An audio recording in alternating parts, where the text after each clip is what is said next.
How you going? What do you think of this spot? This isn't bad, is it?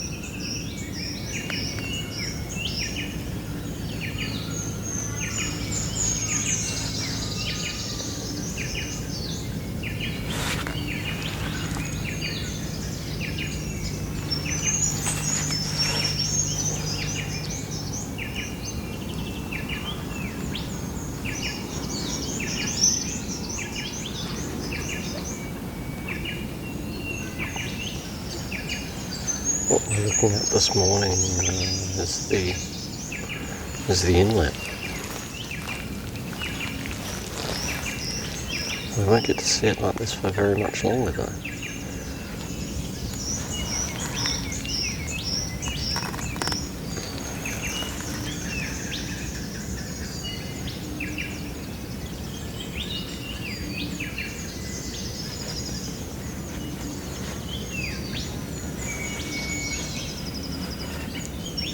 Come down to this inlet on a semi-regular basis because, well, first of all, it's so close to my home. But secondly, it's worth going down to. This is the it's not the Bibbulmun track, but the Bibbulmun track is just behind us here. Bibbulmun is the track that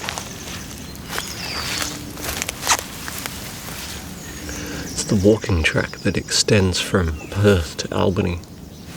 I know I've mentioned it before, but you may have forgotten. It's 1,000 kilometres anyway. Follows the coastline of southwestern WA. And it's a portion of it's just behind us here. So when you walk the Bibbulmun, you see all these kind of places.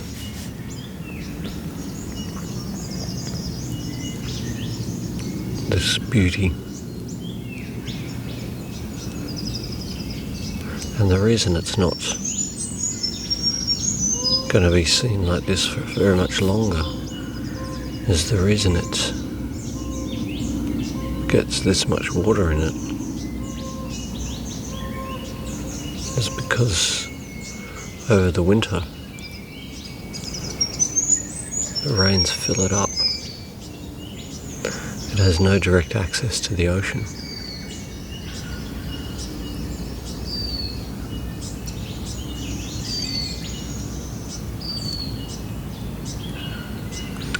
So what happens is the runoff from the surrounding area fills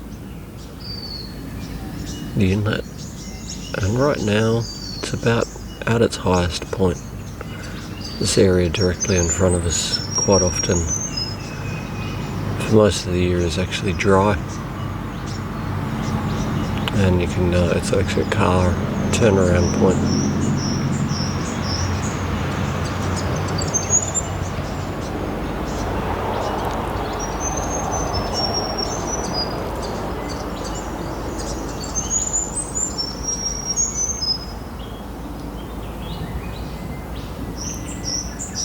This inlet is filled with fish. Great fish.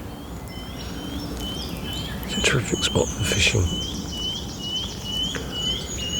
Only a few weeks ago, I'm not a fisherman, but a few weeks ago my dad was here and we went fishing down near the ocean end of this inlet, because at this time of year there's snapper in here trying to get out.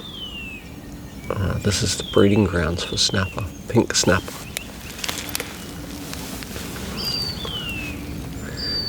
And so he threw a line in on Friday while he was here, and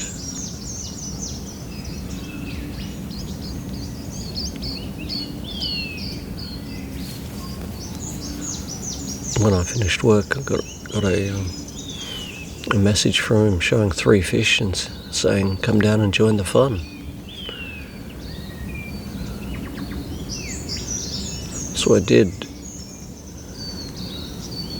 By the time we left, a bit after nightfall, there was a total of 9 fish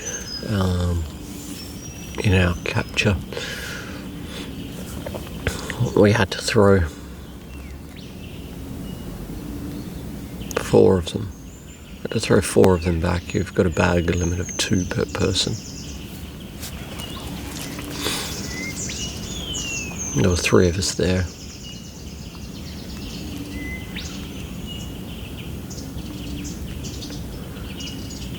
So we were allowed 6. We took home 5. 5 of the biggest. And they ranged in size from 45 to 65 centimetres.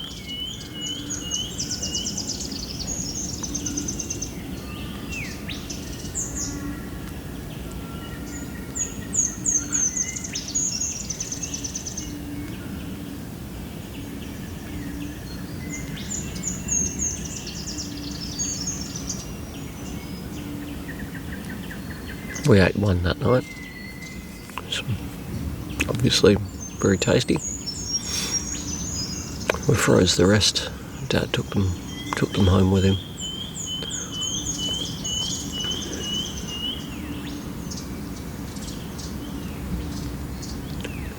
He drove back across the Nullarbor on his own.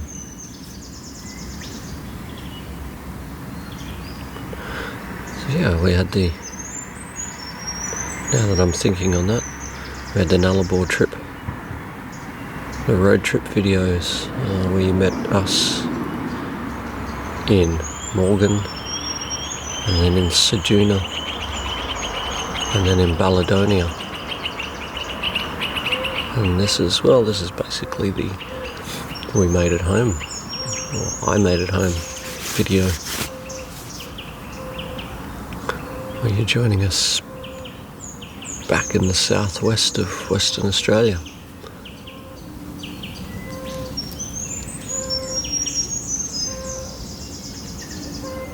And so I got up a little earlier today to come out here because, as I said, the inlet is at its most full.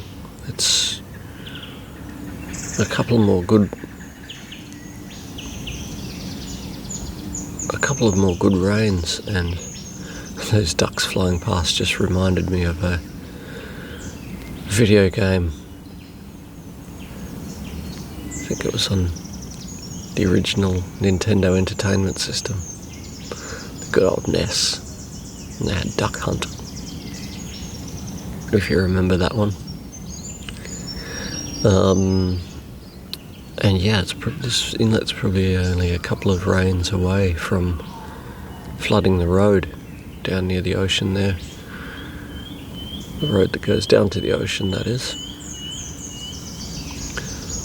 And the reason that is because the tides shift the sand over the inlet's mouth and block it off. And then it would naturally break, of course, but not before it floods the road.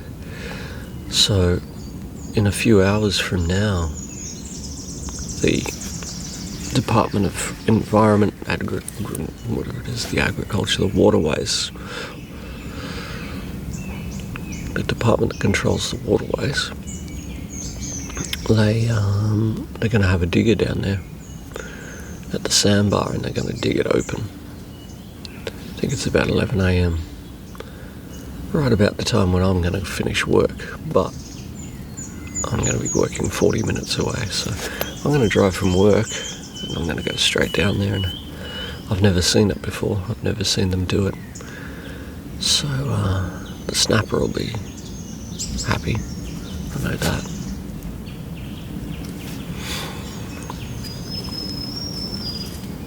But hopefully I get to see it, and then all of this slowly this will drain back down to what's considered a more acceptable level.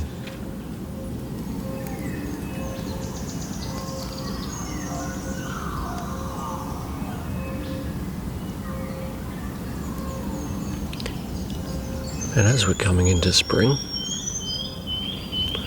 I think we've got a few different bird noises. With all this water, just next to my house is a little creek. I swear I can hear more frogs than usual.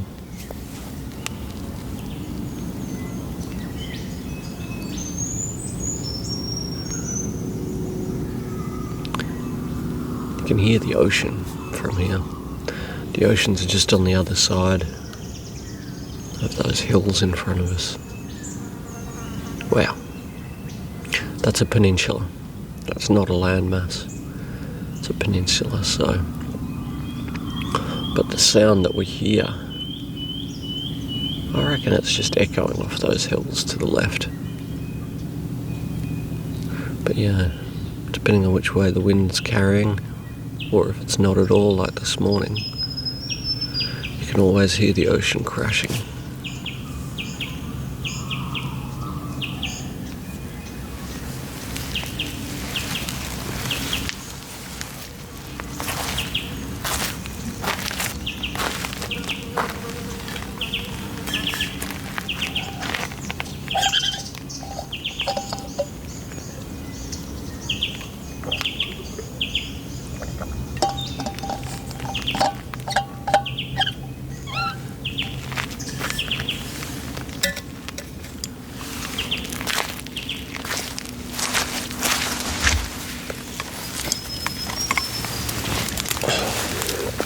Yeah, I just had to grab a seat.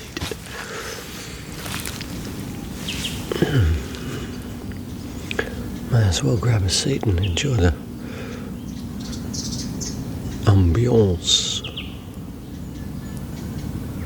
I think the French call it ambiance. Can't be sure though. I've never really heard them say it. But I imagine that's what it'd sound like if they did. Oh, excuse me.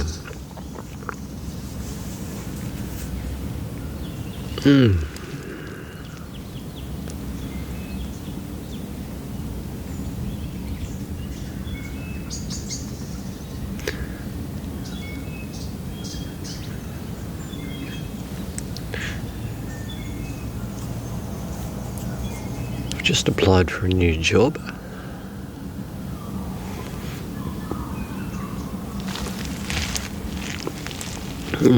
As you know, I'm a carpenter, but I want to shift gears in the coming years. You know, carpentry is a very physical labour kind of job, so you can't do that all your life. Well, some people can. Let's say that I don't want to do that all my life. The expectations are a bit much. And, you know, you want to grow as a person. And do different things. Sure, I want to be really good at carpentry, but I'd rather do that in my own time.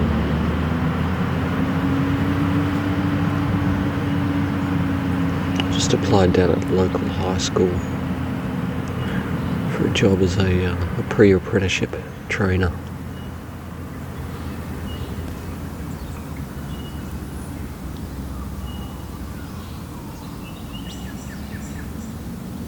Oh yeah, that'd be interesting.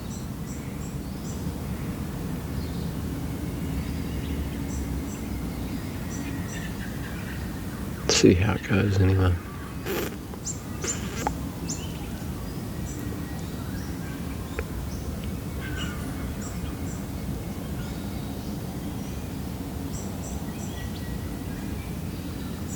But I'm building some stairs at the moment.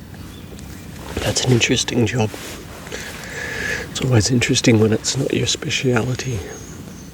It is a trade of its own, stair building. But, you know, carpentry, we have to do a bit of everything. But yeah, they're stairs that have invisible stringers. Stringers at the two side pieces that hold the stair treads where they are. Give them support. But we're going to make invisible ones inside this house. So I have to inset the stringers into the wall frames. grafted in.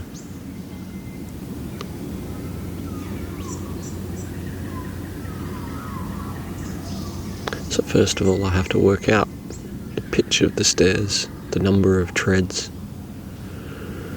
I want them to be about 240 millimeters long on the treads and around 210 millimeters high each step, with a 50 millimeter jarrah, solid jarrah tread.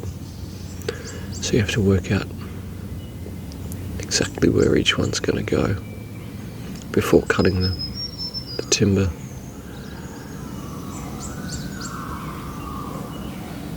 And then inserting it into the wall. Cutting out each piece of wall frame as you go so that it looks like it grew there. It's fair to say it's taken me a while. I think I spent 6 hours on it yesterday.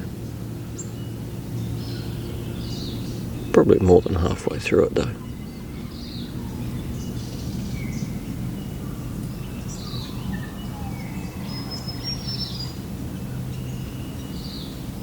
But I've got to be careful because one of the walls is a main structural wall. So I've got to do it just right.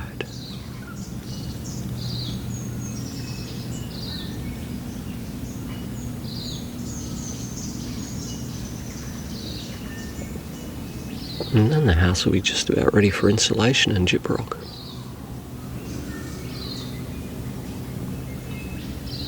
Or drywall. Maybe you know it as drywall.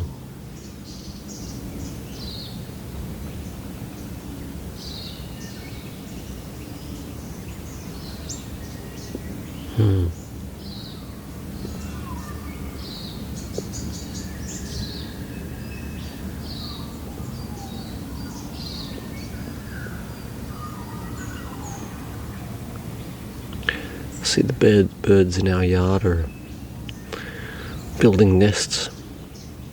Everything from the small wrens up to the wattle birds.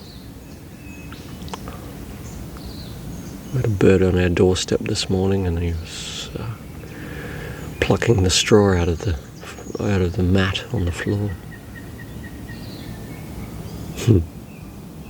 I think there's enough there for him.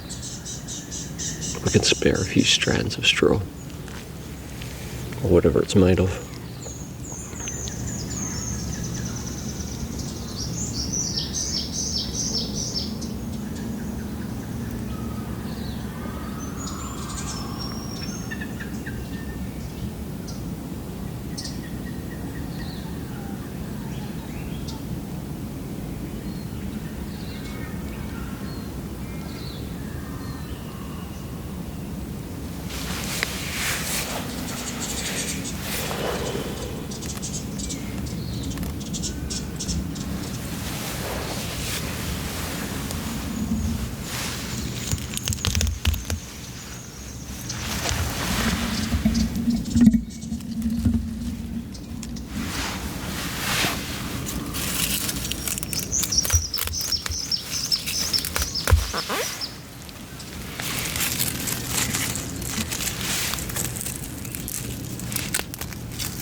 Grass is growing quite prolifically at the moment, as you'd expect, I suppose.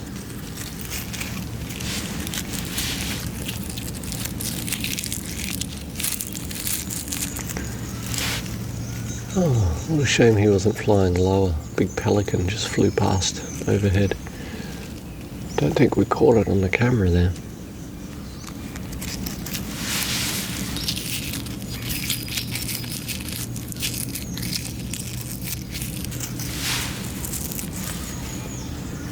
I like the smell of fresh broken grass.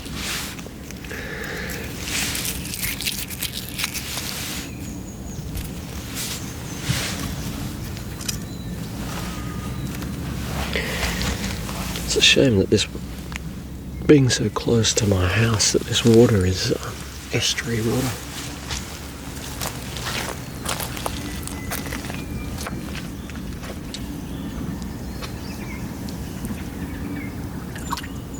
Very nice to swim in each morning.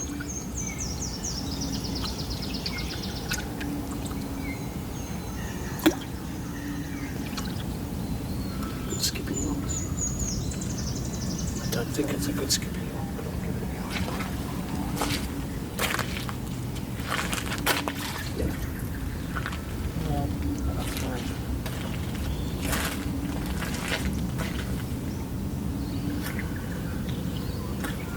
I don't think we have good skipping rocks here.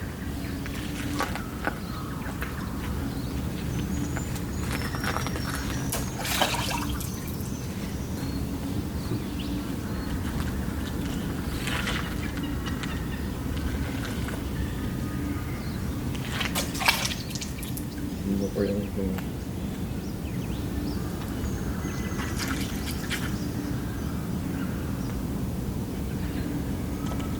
I guess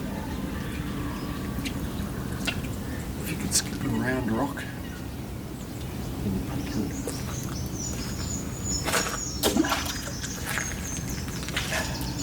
I suppose I'm just not very good.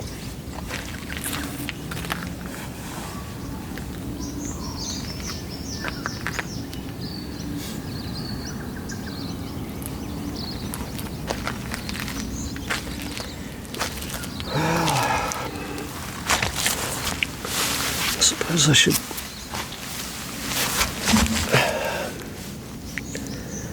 go back perhaps and have some breakfast.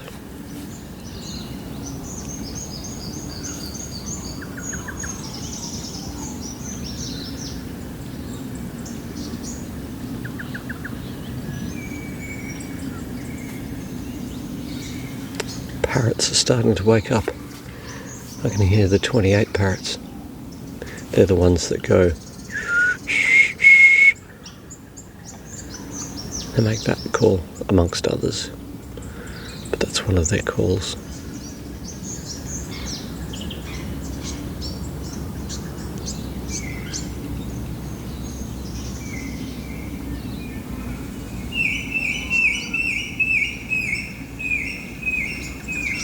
Such a beautiful time of day.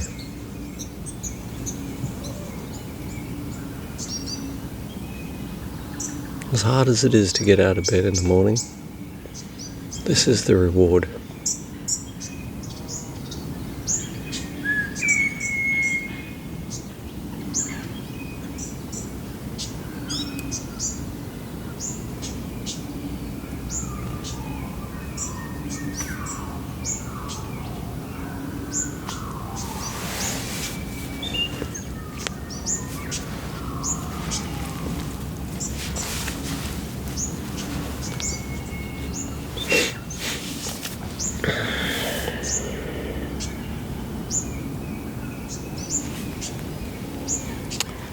When I come back here next time,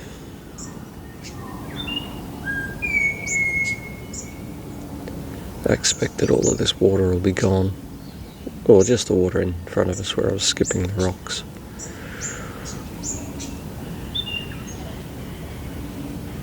Then it'll start emptying out for the summer.